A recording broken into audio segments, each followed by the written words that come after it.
ओम तव कथामृतम तप्त जीवनम कविभिरीडितं कल्मषापहं श्रवणमंगलम श्रीमदाततं भुवि गृह्णन्ति ये भूरिदा जनाः।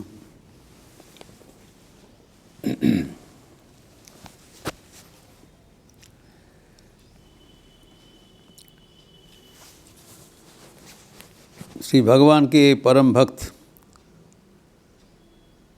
शबरी उपाख्यान का उपसंहार करते हुए हम लोग देखे हैं शबरी श्री रामचंद्र का अगले कार्यक्रम का भविष्यवाणी कर दिया। जाइए सुग्रीव आपको बाकी कर्म में समापन कर देंगे। एज इफ उनको ये संदेश देने के लिए ही वो शरीर धारण किए हुए थे। कारण हम देखें हैं भक्ति के प्रकोप से वो जीवन मुक्त था। जीवन मुक्ति के बाद भी भक्तगण भगवान के कर्म संपादन करने के लिए जीते हैं और जीने के बाद उन लोग विदेह मुक्ति भी प्राप्त कर लेते हैं।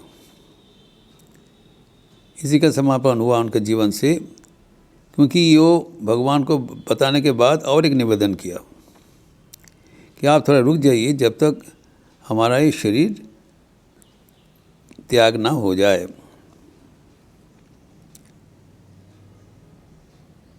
और वो बताया मैं अभी जो अग्नि प्रज्वलन करते हुए अग्नि में प्रवेश करेंगे और हमारा शरीर छोड़ देंगे।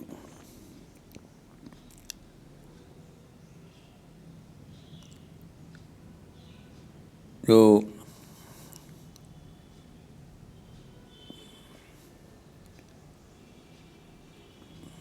आम अग्नि प्रवेक्ष्यामि तवाग्रे रघुनंदनम, आपके सामने ही मैं ये शरीर छोड़ना चाहता हूँ।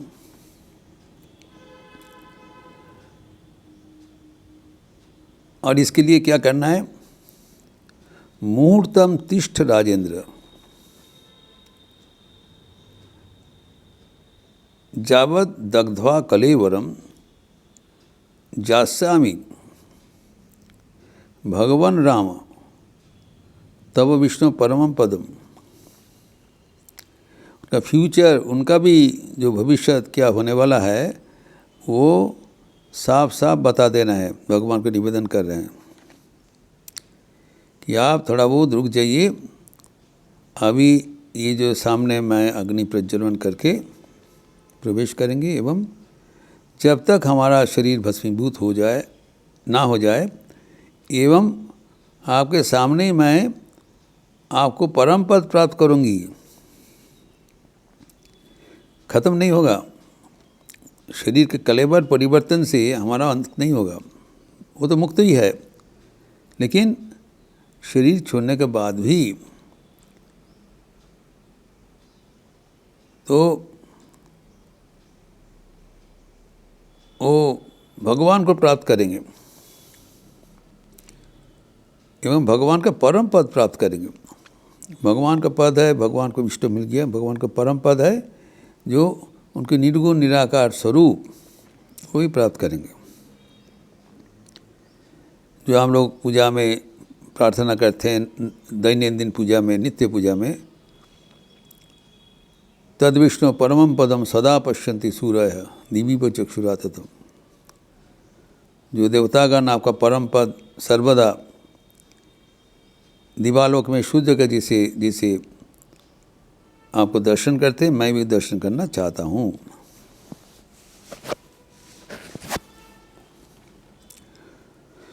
तो अभी जो शबरी का ये निवेदन है, आप थोड़ा रुक जाइए। तो कल हम लोग इसके बारे में प्रश्न रखा था कि वो तो मुक्त है, वो फिर भगवान का सामने शरीर छोड़ने का क्या मतलब है? Why did she request Ramchandra to wait for a moment?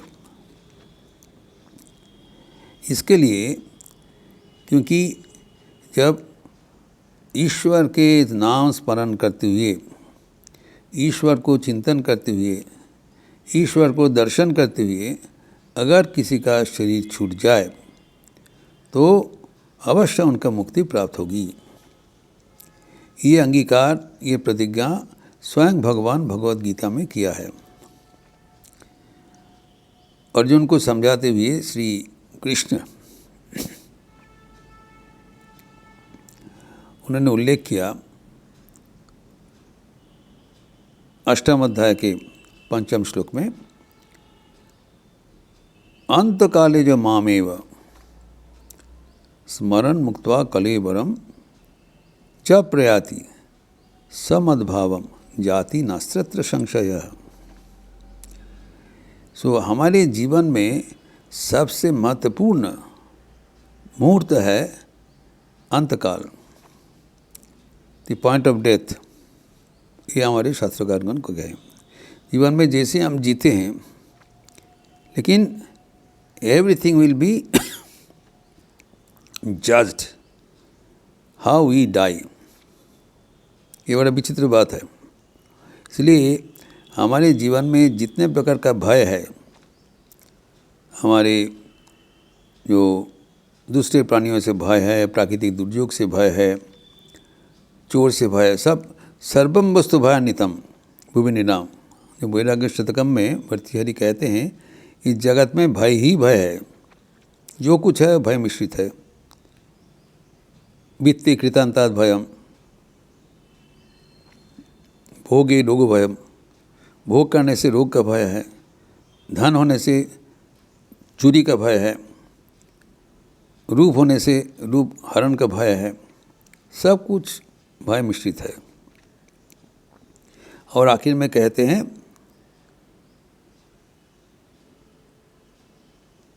सर्वम वस्तु भयान्वितम भुवि निराम वैराग्यमेव अभयम। वो वैराग्य शतकम को बताती हुए जो राजा को बताया, ये राजन, इस दुनिया में सब कुछ भय मिश्रित है, खाली एकमात्र वैराग्य ही अभय है। अभी यहाँ पर जो जितने प्रकार का भय है, सबसे बड़ा भय मृत्यु है, क्योंकि वो अवश्यंभावी है। सब कुछ अवॉइड कर सकते हैं, रोग को अवॉइड कर सकते हैं, प्राकृतिक दुर्योग अवॉइड, लेकिन मृत्यु का अवॉइड नहीं कर सकेंगे, वो अनिवार्य है। And every moment death is giving us the warning, get ready, get ready.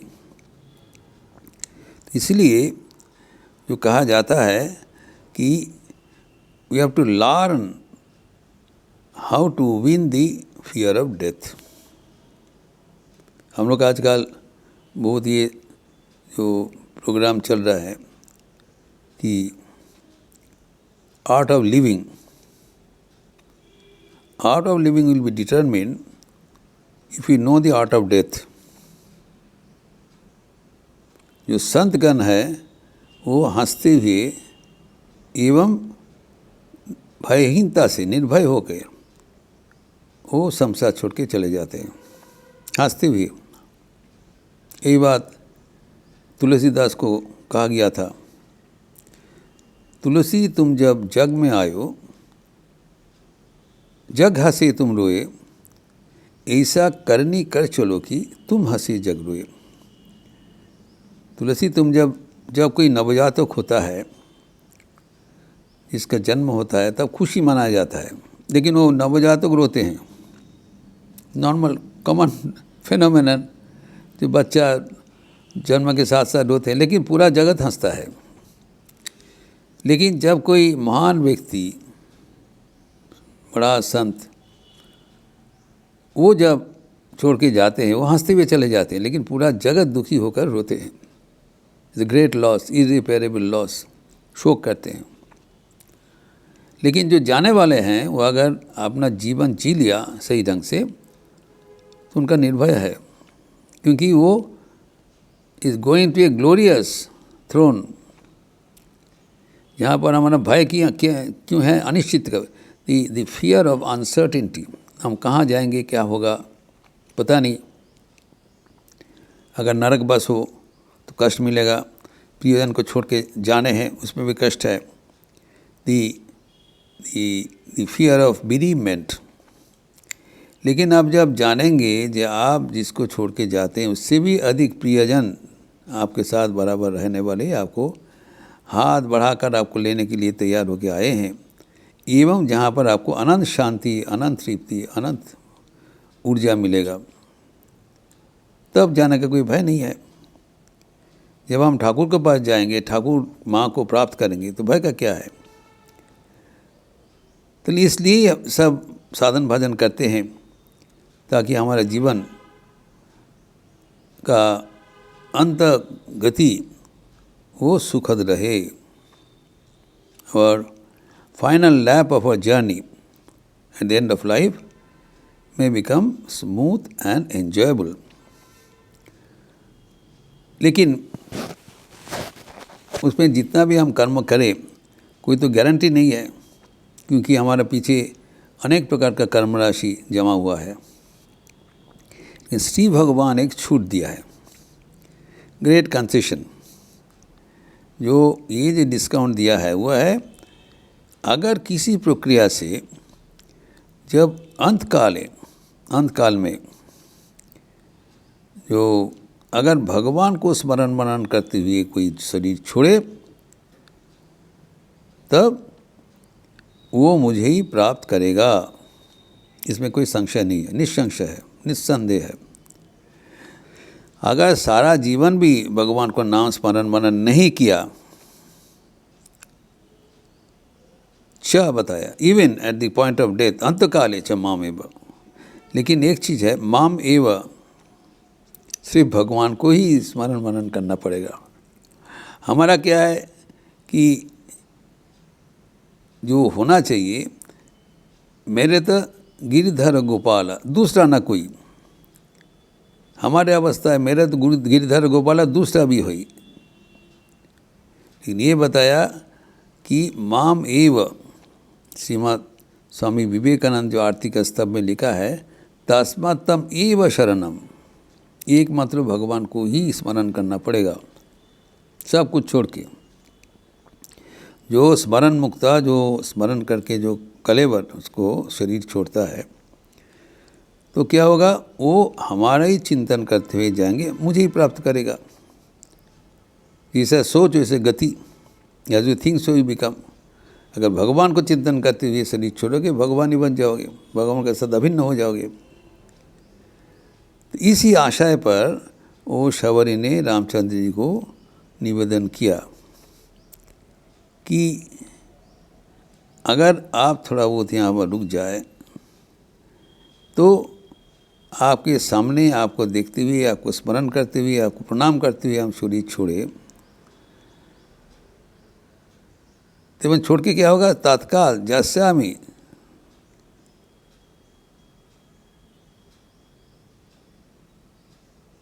तो रामचंद्र आपको जो आपका जो परम गति है,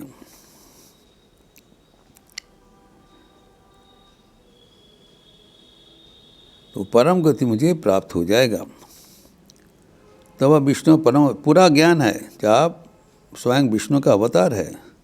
आपका परम पद अभी मुझे दिखाई नहीं पड़ रहा है, लेकिन शरीर के बाद हमें जरूर वो प्राप्त हो जाएगा। तो हंसते हुए शरीर छोड़ के जा रहे हैं, कितने बड़ा उनका कृतित्व है कि जो जीवन यापन किया, जो भगवान को नाम स्मरण करते हुए बहुत कठिन जीवन यापन किया, लेकिन उनका जो गौरव है वो है भगवत प्राप्त करेंगे। The last smile is the best smile. तो शरीर छोड़ते हुए अगर हम हंसते हुए जाए, तब वह हमारे जीवन का सफलता का स्वीकृति है। जीवन में हम क्या किया है, नहीं किया है, अनेक प्रकार का उत्थान पतन जो है, वो सब कुछ मिट जाता है जब हमारा अंतिम गति भगवत के पास होता है। इसके लिए साधन भजन है। तो ये अंतकाल में भगवान को नाम स्मरण करने के लिए ही हम जीवन में आदत बनाते हैं। जो अगर हम भगवान का नाम स्मरण मनन अभ्यास में आ जाता है, आदत बन जाता है, तब अंतकाल में भी हम भगवान का नाम लेंगे। अगर कभी भगवान का नाम नहीं लिया, अंतकाल में कैसे भगवान का नाम आएगा? तो ये जो अंतकाल में भगवान को नाम स्मरण करते हुए जो भगवत प्राप्ति होता है, इसके एक दृष्टांत अनेक होता है कि दृष्टांत शबरी के जीवन में हमें मिलता है। और वो कैसे उनका रामचंद्र के सामने उनका देहांत हुआ और वो जो दैवी रथ आके उपस्थित हुआ उनको ले गया, इसका थोड़ा बहुत चर्चा और विस्तार हम अगले दिन करेंगे। ओम शांति शांति शांति। हरि ओम तत्सत्। श्री राम कृष्णार्पणमस्तु।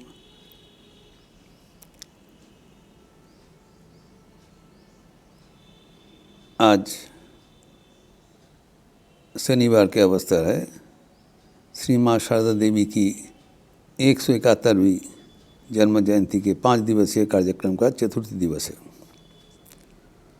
तो सुबह 9 बजे से भक्ति गीत प्रस्तुत करेंगे। कानपुर से आए हुए श्री अशोक गोस्वामी जी एवं तबले में संगत करेंगे भातखंडे संगीत संस्थान लखनऊ के शुभम राज जी। एवं शाम को आज विशेष कार्यक्रम लीला गीति शारदा संघ लखनऊ के प्रस्तुति। विषय सत्य जननी श्री माँ शारदा। श्री माँ शारदा देवी स्वयं उद्गार किए थे गिरीश चंद्र घोष को, जब वो प्रश्न किया था, तुम्हें किरकम माँ, what type of mother are you? तब उन्होंने बताया, मैं कोई ऐसी वैसी माँ नहीं हूँ, मैं सत्य जननी हूँ, बराबर के लिए जननी हूँ। तो इसके बारे में विस्तारित लीला गीति होगा आज शाम को, आप लोग ज़रूर उसमें अंश लेंगे। यूट्यूब में भी दिखाया जाएगा। अच्छे रहिए, स्वस्थ रहिए, आनंद में रहिए। नमस्कार।